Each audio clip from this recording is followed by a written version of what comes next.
Hello, Laziali all over the world. Welcome to another episode of Lazio Lounge. Football is a very simple game and has a lot of non written laws. One of them is never celebrate before the match, never post things of you already thinking of winning the next match. This is a huge mistake, just like what Alastair did on Thursday, saying Roma will join us in the Conference League, and then we all know what happened. Tommy Abraham scored two goals this season, two goals, and post on Saturday him celebrating in front of Lazio fan. What an idiot, Alistair McKenzie. Can we say it? This player didn't understand nothing about football. Coming in hot, Vittorio. I like it. I like your style. Yeah, I mean, it's I think retrospectively quite satisfying certainly for Lazio fans to see, some of these posts the Roma players were putting out before the game kicked off. Like you said, it wasn't just Tammy, was it? They had Zaniolo doing something similar, Roger Ibanez posting stuff, and then putting in a pretty flat performance, if we're honest. I mean, I was impressed by a lot of what Lazio did yesterday, but I still don't actually think Lazio had to play particularly well to win that game. It was a pretty low quality game, but full of all the kind of stuff you want to see from your team in the derby. And I think that's after the week Lazio have just had with those two defeats. That was exactly what was needed. That kind of that grinta, that spirit, that fight, that defensive organization, that all those kind of mental attributes that perhaps were lacking in the last couple of games a bit. I think that was huge to see that come back and get a win that is massively significant, I think, for the season as well. Great stuff. Before talking about the match, I forgot to mention Zibi Boniek, former Roma player who yesterday in an interview said, I think a central defender will decide the match. I think Ibanez will be the decisive player. I mean, he was absolutely right. Again, I mean, I'm surprised he's not like celebrating under the Curva Nord after these derbies, because it's second time poor Roger has given us a nice assist in a derby from quite a similar position actually as the game a couple of years ago as well. I do quite like the fact that you're just like you're lining people up here, Vittorio. You're coming in with your line of targets and you're just knocking them down one by one like you're at the fairground. It's great. Absolutely. I spent the rest of the last night just checking this thing. So who else? Who else have you got? Well, I mean, you mentioned already Zaniolo, etc. So I think that it's funny because today Abraham posted on Instagram, sorry guys, it didn't go how we planned it. I mean, you scored two goals in all the season so far, and you posted a picture on Saturday celebrating, talking about scoring at the derby. I mean, you're simply embarrassing. And Alistair, let's be honest, of the last couple of years, I thought Roma never came in a derby in such a good position. Lazio had two of the best players out, Ciro Immobile and Milinkovic Savic. Came after two bad defeats because we lost against Salernitana and against Feyenoord. That was a key match. Our defense, that was very good a couple of weeks ago, allowed 4 goals in just 2 games. And we struggled to create many chances in the last two games, especially in the second half of Salernitana and in the Feyenoord match. On the other hand, Roma was hot. They beat Ludogorets, thanks to you. And they were, above Lazio. If they won yesterday, they would have been 4 points ahead of us, maybe second position. Everything's working. They missed Dybala, but they have everybody back. Zaniolo, after an incredible performance on Thursday, another, again, next Ballon d'Or player. And they played rubbish. Second half, you're losing 1-0. They didn't make a shot on target. None. Not even one. Yeah, but I mean, they came into this on the run of 3 wins, 2 in the Europa League. But I don't think they have been playing very well, to be honest, and particularly they do have a problem with the attacking side of their game, especially because Abraham's in such poor form. They're really missing Dybala, that creativity. But by the end of the match, Mourinho had resorted to the kind of tactics. I don't know if you've ever played Football Manager or those kind of games, but when I was a teenager and you're like losing a game, it's like, screw it. You just like throw on all your attacking players and put them all at the top end of the pitch. And that was what Mourinho ended up doing by the end of the game. To be honest, this is one of the things I was most impressed with yesterday about Lazio was not only the way that they defended, but the calmness with which they defended. It was all actually very composed, because when they announced 8 minutes of stoppage time, which I think someone somewhere has managed to dig out of the same drawer they found that Sergei yellow card in, and then another 2 minutes on top of that because Belotti had an injury. So this derby goes on for 100 minutes somehow. But even then, it became a kind of aerial assault, this kind of artillery fire knocking long balls into Lazio's box. We talked in our kind of preview about the physicality and the worries there with how many big guys Roma had. They were using Smalling basically as a striker by the end.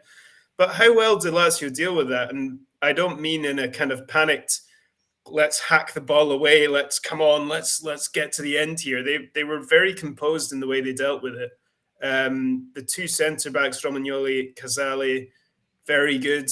Again, I think their partnership is looking really promising. Danilo Cataldi had a hell of a game. One of the best games, if not the best game he's had this season for sure. I mean, I just think that's really encouraging, because in that atmosphere, and we were both there, like the Roma fans lost patience with about 20 minutes to go. They were howling in frustration at kind of loose passes, mistakes they were making. But the atmosphere was so fraught by the end. It's difficult to stay calm in that kind of situation, but the Lazio defense did. Another clean sheet, but just the way they dealt with it, I thought was really professional. And that's one of the things I'm most impressed by. One of the things that still, I think, was very important yesterday. Provedel in the first half, Provedel, I think we talked about it. In the last 2 matches, he wasn't great. He made a couple of mistakes for me.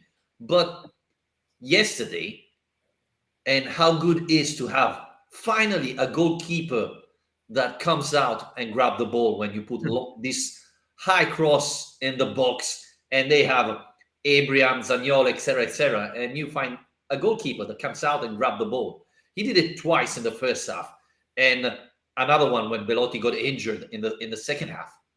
I mean, I'm not used to it. I was like, is that our goalkeeper? Really? Seriously? That's give massive boost and confidence to our defense, and at the same time create issue to them, because if the cross is between the defense and the goalkeeper, it can be very dangerous. But if the goalkeeper tends to come out and grab the ball, then you cannot really put it there. You have to put it a little bit edging the box. So it's more complicated for who heads the ball to score from there. So Provedel, massive performance, even though, did he make a decent save? I don't think so, but he was important as a leader and for what he did on the air. Yeah, something we've talked about already. The confidence he's projected to that Lazio defense was almost instant, almost from the first game. But it's funny you're saying that, because it sounds like.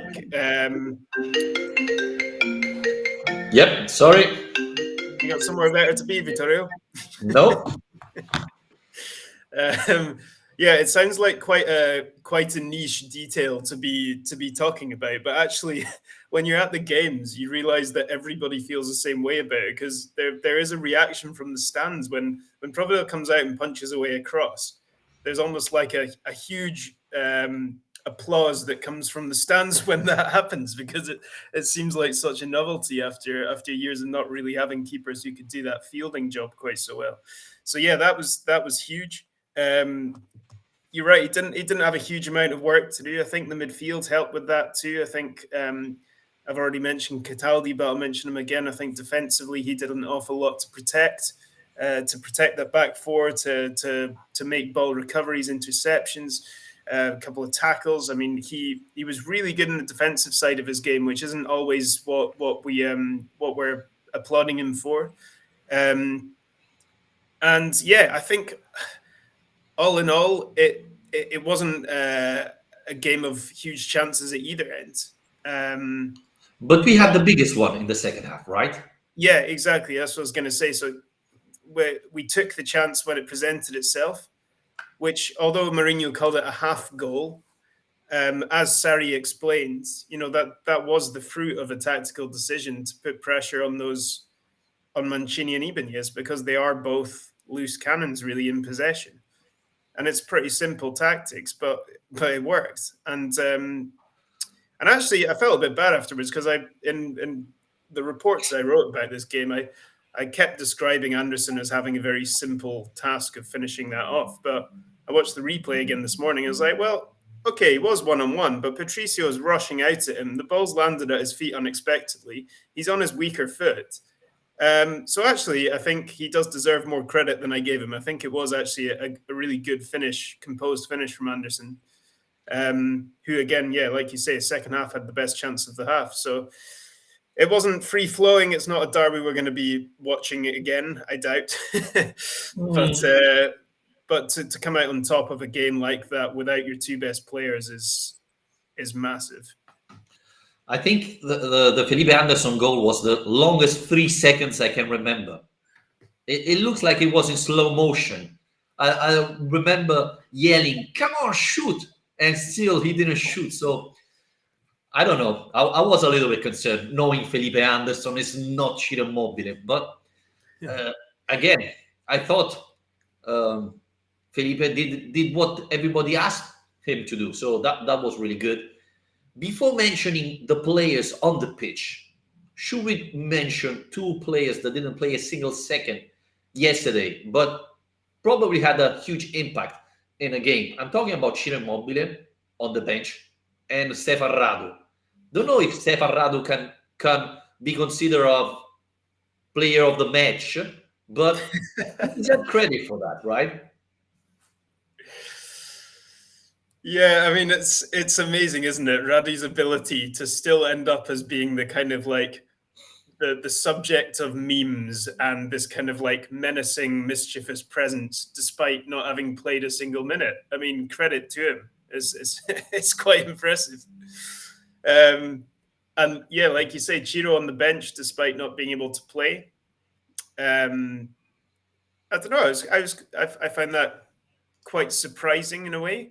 I don't see why not. There's no harm in doing it if it's not against the rules. And yeah, it seemed to make a big difference, I guess. But I mean, there were a couple of these big melees. What did you like the most about the Radu one? Well, where do I start? I mean, we should do a podcast only on that. I mean, he's been great. And, it's funny, Roma fans complaining. It's just what Mourinho does all over again in the last 20 years or so. He lost time. He made the other players nervous. And the smile he had after that, I mean, that tells you everything, right? That was a bonus for me. So, yeah. I mean, probably the best derby from Stefan Radu, I think. So far. And yeah, very smart, very smart. And Ciro Immobile, I mean, when Felipe Anderson scored, he went to Lazaro and said, "Come on, carry on," because Lazaro had an issue, had an injury. Now we don't know how bad this problem was with his shoulder, but having Lazaro till the second half was important. So yeah, I think Ciro is the leader of this team, and probably we missed him last Thursday. So having at least on the bench is very important, and it's good that he asked to be there, right? Because Sarri said he cannot play, he's not ready. But having your captain on the bench is something important, I think. We got a few questions from people about this game, so I want to start touching on some of them. One of them from David Gleason was that Is this a significant turning point for Lazio, or are Roma not very good? Both, Um, I would say. both is a quick answer. For the one thing I would say about in the favor, in the corner of this being a turning point, is that I think it will do a lot, or hopefully it should do a lot for this team to be able to get a result in a big game against a direct rival without your two best players. And this was something we were saying when Immobile got injured. I said, if we're trying to desperately find a positive here, it's that Lazio are being forced to find a plan B. And actually, in this season where the games are thick and fast, relentless, there's a World Cup bang in the middle of it. Yeah. You're going to have to use that plan B.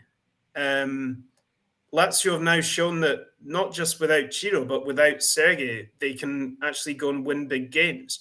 And I think that will hopefully do an awful lot for this team's self-belief, its identity, its ability to then, I guess, go and get those results later on in the season, because hopefully it'll give Sarri a bit more courage, a bit more belief that he can rotate this team even when he's got his players fully fit, his full squad. So maybe that's a turning point. I'm not sure. Yes and no, in the sense that Roma was a very average team yesterday. Let's be honest. Abraham had a shot on target after 1 minute and 20 seconds, and that was it. He didn't do pretty much anything else. Zaniolo made more fouls than shot on target. All the other players were pretty much average. And I think, and I repeat it very often, I know, I think all of Roma players are very overrated. So Dybala is the only star they have, I think. The others are good players, but nothing special. And on the other side, we have to say that, yeah, Lazio won this match, but we shot twice on target. We created a couple of chances, but not that much. I thought Luis Alberto didn't play well at all. So, Pedro is a genius, and I think we should give him more credit than everybody else gave him. But apart from that, I was expecting something more. Vecino didn't play well. I thought Basic, when he came in, was a much better player. And so, yeah, it gives you confidence, but you have to improve. I mean, if you play like this against Monza, I don't think you win, to be honest with you. Well, that's a nice little lead into the next question from Per I'm an Nielsen, Athens fan. he's bringing us down a notch. He says, is the derby too important for fans and players in Rome? We've lost two important matches leading up to the derby, and we'll probably drop points against Monza as well in the aftermath. We celebrate as if we've won a trophy, but it's still only 3 points, and we could lose against Monza. So to bring the excitement down a little bit, but he does make a decent point that we've talked about before, I believe, where about whether the derby is a bit too much of a focus of attention in Rome, the celebrations, so on. How do you see that? I mean, like you say, there is Monza on Thursday coming up so soon afterwards. Do you think it's a potential issue? Do you think the derby has been elevated too highly? It always has. I would argue that probably this year is a very important match because you play against a competitor. Roma is fighting for the Champions League spot. So you're winning against a rival, a direct rival. Like Lazio Inter was a very important match. I thought the derby was a very important match. Now, the biggest concern is will Lazio player recover in time for Thursday? They're not training today, so they will be back tomorrow. And Monza is a very important match. Well, I would argue that even Juventus on Sunday, these are two very important matches. If Lazio win both of them, well, that's a huge result. That's a huge boost, right? We're already third. in the league. And honestly, let's be honest. Before the start of the season, who would have thought that in beginning of November, with 2 games till the World Cup, Lazio would have been third ahead of Juventus, Inter, Super Roma, and so on. Nobody. Instead, we are there. And we beat Atalanta, so we are ahead of them, even though we have the same points. We already played against Inter. We already played against Napoli. We already played against Roma. We played already against Atalanta, against a lot of good teams. So, the derby is important. Too much, probably. But if you don't win against Monza, then you wasted a big opportunity. Now, you're going to have back Milinkovic Savic. That's a huge boost. Don't know if Ciro will be back, but you're having back Milinkovic Savic. So this is something that we don't have to forget. Milinkovic Savic, we saw him on Sunday. He's fundamental for this team. Yeah. No, I think you make good points. I mean, I think that I would say as well, like, it is worth acknowledging these moments as a team and celebrating these moments as a team. I don't think there's anything wrong with that. I think everyone knows how important this fixture is, how much it means to the fans. I think particularly it coming at the time that it did, where they were really up against it for the first time this season, losing back-to-back games for the first time, conceding 4 goals in 2 games out of nowhere. There's a lot of disappointment in the air. The whole atmosphere around the club could have changed pretty quickly if this derby had gone badly. And so I think you do need to, as a team, enjoy these moments and celebrate them. There's nothing wrong with that in my mind.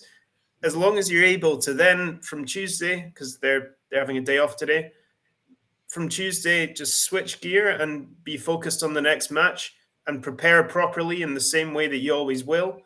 And I have full confidence that Sarri is able to do that with this team. For me, Alistair, Thursday was the most important match between the two. Feyenoord-Lazio was fundamental. This one was important, obviously, but if you won against Feyenoord, you would have finished top of the Europa League group. So that was more important. By the way, we are recording this podcast before the draw of Conference League, so we won't talk about the who's Lazio going to face in the Conference League. Maybe we're going to do another podcast later, maybe after Lazio Monza, to talk about that. But Feyenoord-Lazio, that was the most important match, right? I thought it was called the Cup of the Losers. Is that not? Yeah. Again, this is a perfect example. We said it at the beginning of the podcast, right? You don't talk before the matches. Iglitare talked before knowing if Lazio would have been qualified. That's a stupid mistake. That's football rules, right? Abraham celebrating before the match, you lose the derby. Tare saying the loser cup, you go in the Conference League. And Alistair, we don't talk about the draw, but should Lazio try to win this league, this cup, or get out as soon as possible to focus on the Serie A? Absolutely, they should try and win the cup. Of course they should. I mean, let's be honest. Lazio are not above a competition like the Conference League. What gives us the right to feel like we're above that competition? Like, there's not won a European competition for more than 20 years. I mean, it's crazy to have that kind of attitude. I don't understand it. I don't think, by the way, for the record, I don't think any Italian team should feel like they're above that competition. I know, obviously, a lot of people will turn their nose up at Roma's celebrations and over celebrations of winning it last season and so on. But I think European Cup's European Cup. Any trophy, like winning the Conference League, would be a bigger achievement than winning the Coppa Italia ever is, and we still absolutely love it when we win the Coppa Italia. So, the question is, does Lazio have the team? I mean, Sarri said we probably don't have the team ready to compete in the European competition. So, do you think this will take off energy? I mean, we are third in the league, and I think Lazio has really the chance to finish in the top 4 this year. So do you think that this will take off energy, focus, injuries as well, and will result in Lazio finishing in the top 4? Well, this is that's the eternal question. And I think what we did learn from this group stage is that Lazio don't. They still... for all the improvements we've seen in Serie A this season, and there have been lots of them, one of the things we haven't seen improve this season is the ability to fight on both fronts. And I'm not having it. I'm not having the argument that we were knocked out of Europe by the referees. I'm sorry, like people coming at me on Twitter about this, but essentially, if you play better over the 6 games, you have 6 games in order to do this. And yes, look, don't get me wrong, I'm not defending either of those big decisions, the Lazio red card or the goal awarded to Feyenoord. But when it comes down to it, you don't get pumped 5-1 by Midtjylland in Denmark. You don't settle for a draw against a team like Sturm Graz. You don't concede 11 goals in 6 games, having conceded only 5 in Serie A last season. The performance levels were not high enough, and you're punished for that. And yeah, it was a bonkers group, everyone finishing on the level points. But fundamentally, Lazio didn't play it at high enough level to qualify. That's what it comes down to. So I do think, yeah, there is a worry there. And I don't think we've seen enough to suggest that Lazio are going to be able to go on and win the Conference League, even though the standard of opponents will obviously be a bit lower probably.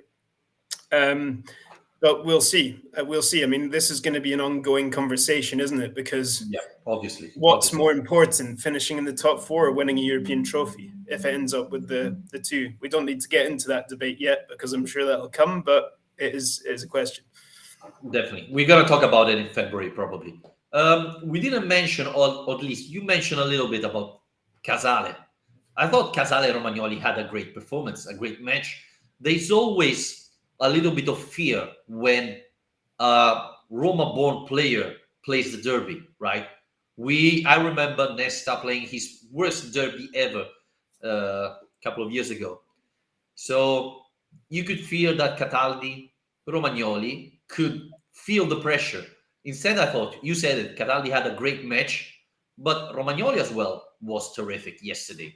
And together with Casale, I thought they combine really well. They stopped Roma. They were very physical and probably was the best answer to the physicality of Roma's team, right? Yeah, 100%. We got a couple of comments on that as well. Celeste Curva was saying that describing Casale as one of the unsung heroes who we don't celebrate as much and asking if he's now displaced Patrick in the team. Stevie BK was asking if Cataldi should be considered for La Nazionale. Well, starting with Casale, yeah, I mean, I think absolutely him and Romagnoli should be the first choice partnership by now. I think the question there is perhaps more about style because he first came into the team really in Serie A as an antidote to Udinese's physical strength. And I think that in games like this, particularly against Roma, him and Romagnoli have that physicality to match them. But I think they've struck up a really good understanding. Patrick obviously doesn't have the same bulk, the same height, but he's good with the ball at his feet. He's been having a great season. Good options to have. And I think Casale is especially encouraging because he feels like he's settled now. Yeah. And this was something I was thinking about earlier, Vittorio, is that I think early on in the season, something we were discussing more was kind of like the new players, all these new players we expected to come in and make an impact, and they weren't immediately. But Sarri, I think, is proving that with time and patience, he knows when they're going to be ready. And I think we're going to see that more with Cancellieri, who's growing and growing as a winger, not a striker. And Marcos Antonio might take a little bit more time, but I think if we have enough patience, we're going to see the best out of these guys. And Casale is a good example. And I know Luca Romero is not a new signing, but he's starting playing more and more. And I thought yesterday he was great. I mean, I don't want to talk about the referee, but I thought that was a clear foul of Smalling on Luca Romero. That was evident. And he dribbled past Smalling like it was, a player from a five-a-side match. So, yeah, I think Luca Romero will have more playtime going forward. And he's proving to be a good player. And the thing I like more is that he came in the derby like it was a friendly match, right? And this has happened every time he came in. He did it last year in the derby. He did it against Feyenoord. This guy is ready. I know he's a little bit small. He hasn't got big body, but he's got talent. So I'm really looking forward to see Romero having more time. And you mentioned Cancellieri. He created a big chance yesterday. Yeah. I only think his only mistake was he should have passed the ball to Basic instead of Felipe Anderson.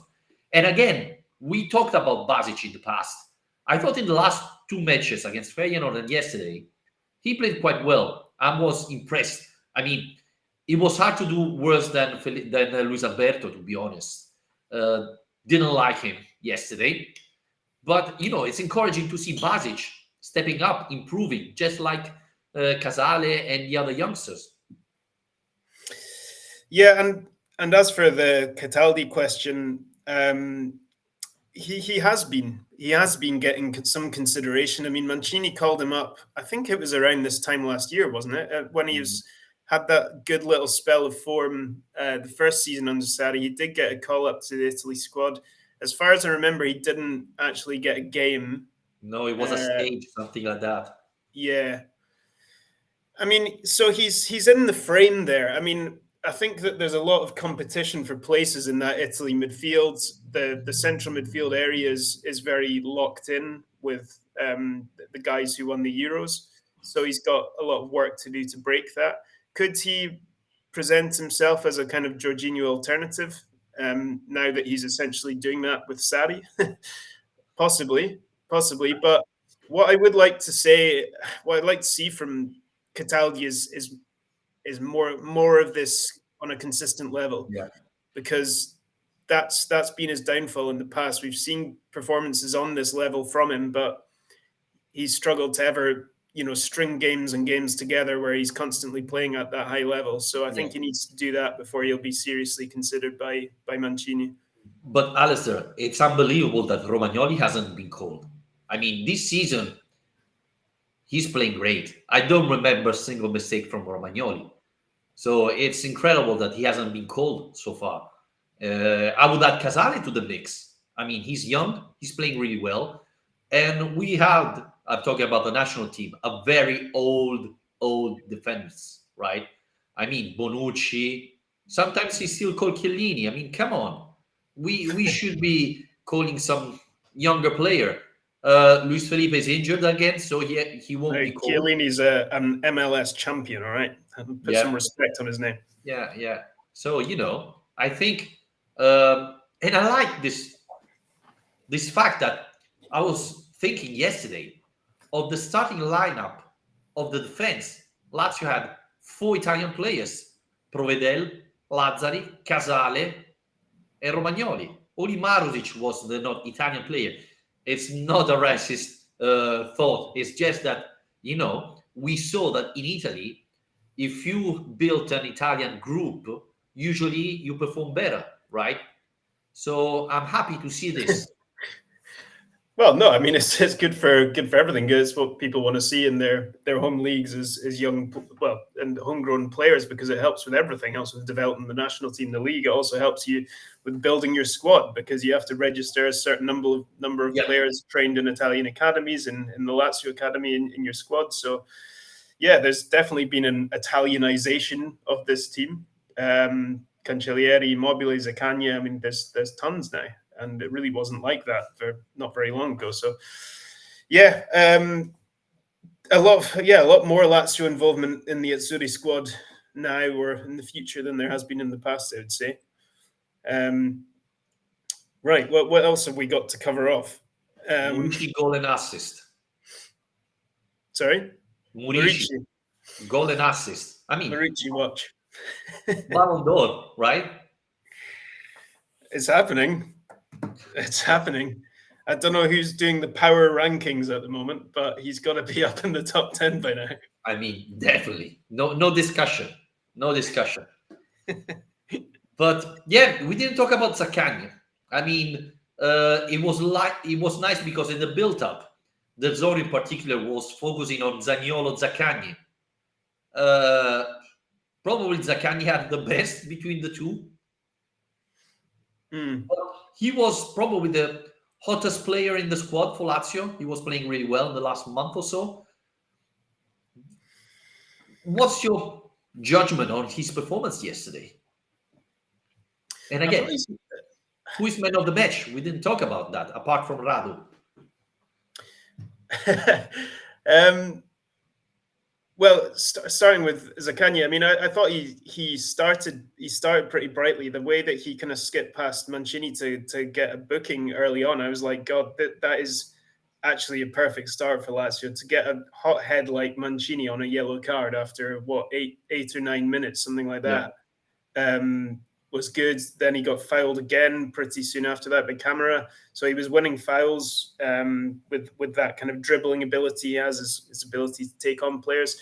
But I do feel like he kind of drifted out of the game a little bit. We didn't see quite as much of that Yeah. ability on the ball as we have done previously.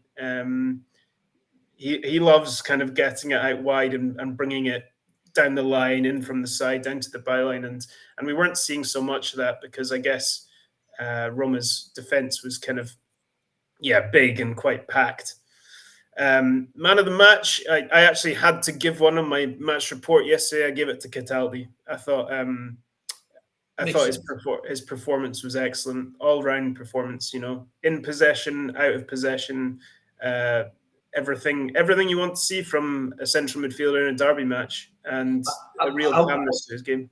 I was really concerned because I would say that Cataldi, at least in the past, was a hothead, and so I could see him get a red card in the derby. Instead, he was one of the players calming down the bench when the Rado episode happened, and he was really calm.